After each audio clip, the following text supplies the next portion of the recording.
Assalamualaikum warahmatullahi wabarakatuh, teman-teman. Jumpa lagi ya di channel saya, masih membahas putar budidaya lobster air tawar. Nah, pada video kali ini teman-teman, saya mau memberi sedikit penjelasan ya, ciri-ciri adaptasi lobster. Mungkin ada teman-teman yang baru beli lobster terus dipindahkan ke kolamnya ya, ke kolam yang baru. Itu kan perlu adaptasi ya, adaptasi ulang untuk si lobsternya dengan lingkungan yang baru, dengan air yang baru. Jadi ada ciri-ciri yang menurut saya itu menurut saya itu berhasil. Ciri-ciri adaptasinya itu yang berhasil itu seperti apa, ini akan saya jelaskan pada teman-teman ya. Jadi banyak sekali sih faktornya itu yang membuat kadang lobster air tawar ini adaptasinya itu tidak berhasil ya. Banyak sebab, seperti misalkan airnya yang tidak cocok dengan lobsternya, terus lingkungannya yang tidak cocok ya. Yang terutama itu sebenarnya itu air ya teman-teman.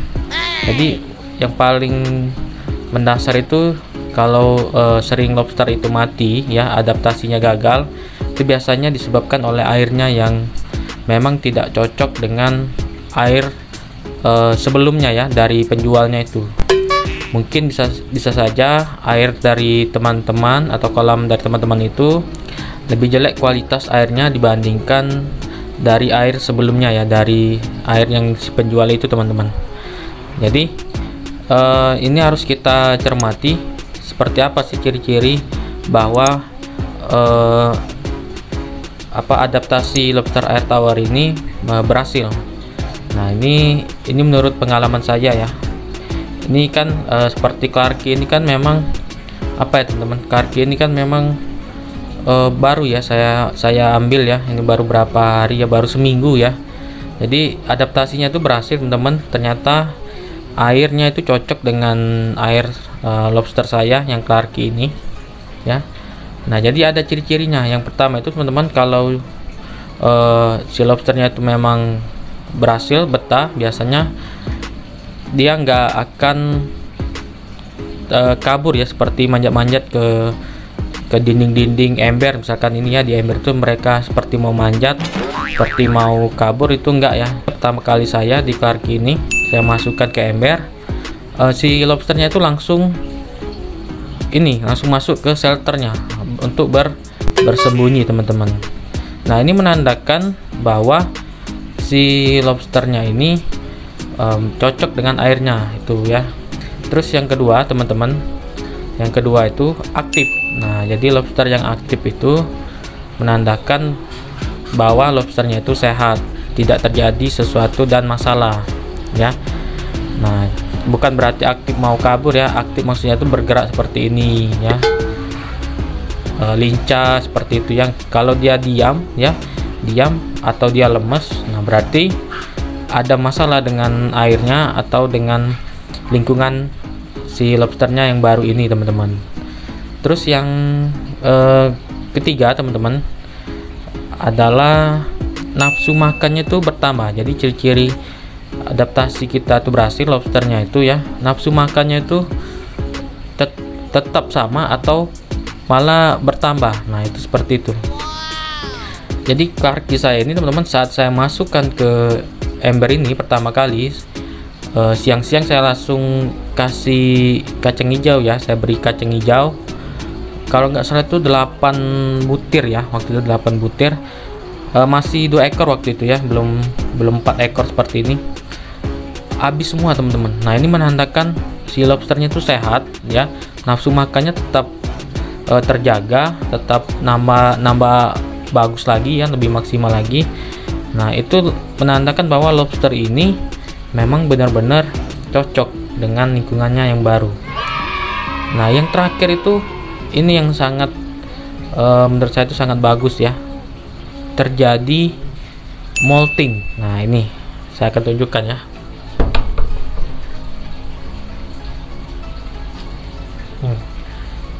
Ini ada molting, jadi ada lobster air tawar saya yang jenis Clarke ini molting nih, kemarin saya temukan ya.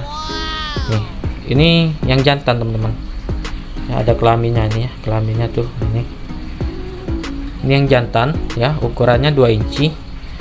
Ini menandakan bahwa airnya tuh sangat bagus berarti ya, karena kalau sampai airnya tuh jelek ya, bahkan si lobsternya bisa gagal molting. Oh no. Nah, menurut saya tuh ini yang paling penting. Jika teman-teman ada lobsternya itu molting ya, saat kita beli, kita pindahkan ke kolam kita, terus ada lobsternya molting, berarti nggak usah khawatir lagi teman-teman. Berarti lobsternya itu cocok dengan kolamnya, dengan airnya ya. Nah, ini. Terus ciri-ciri yang tidak berhasil dalam adaptasi bagaimana? Ini nanti ada yang menanyakan. Ya, kebalikan dari yang saya sebutkan tadi ya. Tidak aktif, makannya berkurang, terus kabur ya. Nah, ini sedang makan ya lobsternya ini ya, sedang makan kacang hijau teman-teman ya. Apalagi makannya berkurang, terus tidak aktif ya, cenderung diam ya. Itu biasanya lemes atau sakit seperti itu ya teman-teman, stres ya.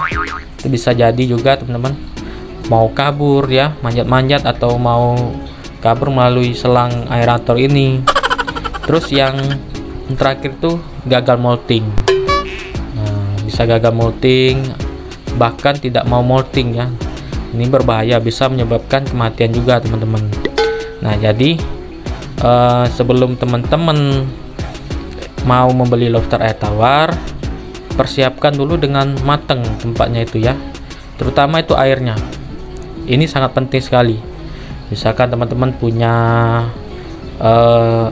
punya alat pengukur pH misalkan, itu bisa kita gunakan. Kita lihat dulu pH-nya itu berapa. Menurut saya itu yang paling bagus pH-nya itu 7 sampai 8 ya, pH-nya itu.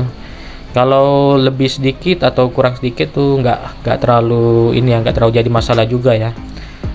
Nah, jadi disiapkan dulu sebenar-benar. Misalkan teman-teman menggunakan air PDAM ya, air PDAM itu kan seperti yang kita ketahui banyak sekali zat kimianya seperti kaporit seperti itu ya teman-teman. Itu harus kita hilangkan dulu ya. Caranya tuh banyak, seperti kita endapkan selama 1 malam ya, 1 malam kita endapkan, atau 1 hari lah ya. Nah, kita endapkan, terus jangan langsung digunakan teman-teman. Kita cium dulu airnya masih berbau atau enggak ya, kita cium. Kalau sekiranya memang enggak berbau, baru bisa digunakan, atau bisa ditambahkan dengan garam ikan. Dan yang lebih bagus lagi teman-teman adalah saat kita mengendapkan air itu bisa menggunakan filter. Jadi saat 1 malam itu kita endapkan ya, 1 hari, filternya itu kita hidupkan. Jadi airnya tuh tersaring dengan filter, sehingga bahan-bahan kimia yang ada di airnya itu bisa terserap lebih banyak lagi, dan membersihkan zat-zat kimianya itu. Jadi filter tuh sangat penting sekali menurut saya jika teman-teman menggunakan air PDAM. Air apa lagi? Air hujan. Nah, air hujan ini juga teman-teman harus juga ada treatmentnya. Kalau hujan ini kan lebih cenderung asam ya, terus pH-nya tuh lebih rendah dibandingkan dengan air sumur ya, seperti itu teman-teman. Jadi teman-teman, air hujan itu pH-nya tuh cenderung lebih rendah ya. Ini juga sangat tidak baik untuk si lobsternya, terutama dengan lobster yang memang pH-nya tuh yang stabil ya, yang sudah biasa pH-nya tuh stabil antara 7 dan 8 ya. Misalkan teman-teman membeli dari penjualnya itu airnya tuh bagus, pH-nya tuh 7 sampai 8, sedangkan teman-teman menggunakan air hujan pH-nya tuh bisa jadi di bawah 6 ya, bahkan sampai 5. Itu sangat berbahaya sekali. Air sumur juga kita cek juga, takutnya memang air sumur ini ada yang bagus dan ada yang tidak bagus, itu bisa dicek juga. Nah, makanya untuk lobster ini teman-teman saya sarankan kalau untuk baru-baru itu mungkin beli lobsternya tuh sedikit saja, uji coba dulu dengan satu set dulu mungkin ya, atau kalau bisa tuh satu ekor dulu diuji coba ke situ, apakah terjadi sesuatu ya teman-teman. Kalau misalkan mati berarti harus dicek lagi airnya itu, terutama itu air yang penting. Nah kalau untuk medianya seperti media semen, kolam semen itu kan harus dicek ya. Kalau misalkan baru memang harus direndam ya minimal 1 bulan kalau untuk kolam semen itu teman-teman, sampai kolamnya itu berlumut, itu lebih bagus lagi. Jadi kalau masih baru kolam semen itu jangan langsung digunakan. Oh ya, satu lagi ya teman-teman, ini yang ketinggalan ya, adaptasi awal yang biasanya dari perjalanan jauh. Jadi lobster ini terkadang teman-teman itu membelinya di luar kota. Nah jadi di dalam styrofoam atau di dalam kardus bisa berhari-hari ya. Itu ada caranya khusus, treatmentnya itu ya, untuk adaptasi ulang dari perjalanan jauh.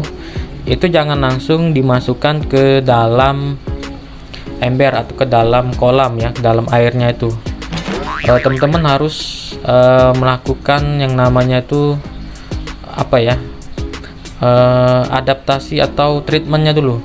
Jadi kalau untuk lobster yang dari jarak jauh dari luar kota, harus dipercikan dari air kolamnya tuh ya, kita ambil terus kita percikan ke apa ya, lobsternya itu ya, karena pada saat itu lobster itu kayak seperti mati teman-teman. Kalau perjalanan jauh itu kayak dia tuh mantep, jadi kayak kita tuh kayak membangunkan lobsternya, kita percikan ya. Jadi kalau kita langsung masukkan ke airnya, nanti lobsternya itu bisa shock, bisa terkejut ya. Nah itu bisa menyebabkan kematian juga, bisa stres. Makanya kita harus pelan-pelan kita bangunkan dengan percikan air ya. Terus kita letakkan di pinggir kolam seperti ini ya, letakkan dan biarkan si lobsternya itu bergerak sendiri. Setelah dia bangun, kita percikan dengan air, dia bangun, dia masuk sendiri ke kolamnya. Nah itu lebih bagus dibandingkan teman-teman langsung mencemplungkan ke airnya. Takutnya nanti bisa terkejut ya lobsternya itu ya, seperti tidur panjang ya, tiba-tiba teman-teman langsung bangunkan dengan cara mengagetkan, bisa jantungan lobsternya. Itu tadi ya teman-teman, video singkat ya, semoga bermanfaat. Apabila ada pertanyaannya, saran, komen, dan kritiknya, silahkan tulis di kolom komentar. Jangan lupa di like, di subscribe, serta dipencet tombol loncengnya. Terima kasih, sampai jumpa.